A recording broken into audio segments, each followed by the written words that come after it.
Naghanap kami ng bahay. Apartment room for rent. After 1 hour, ang hirap ng may edad. Yung ano ko, yung dito, yung tuhod ko, hindi ko na mas straight, tumupi. Inaano ko ng dito, yung rayuma ko. Tapos ang sakit sa puwet.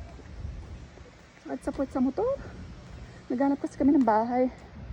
Perks of being senior, char. Ayun si Papa guys.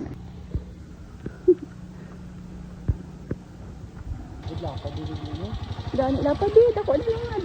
O, diba? Yan lang. So, siya nagmotor. Ako, naglalakad. Dito kami sa isang subdivision guys. So, malapit sa city kasi to. Nag-end na kasi yung contract namin ng 1 year. So, kailangan namin maghanap. And this time, we want to go back in the city. Kasi sobrang layo dun guys. Grabe sa gasolina. Kaya ko to. Guys, baka may nalalaman kayo yung apartment for rent, house for rent. Na kahit 1 room lang, basta may garahe. Tapos, kailangan din namin ng house for rent or apartment for rent na mga 2 to 3 rooms, ganyan. Dito sa Iloilo, ha? Message nyo kami. Hirap maghanap.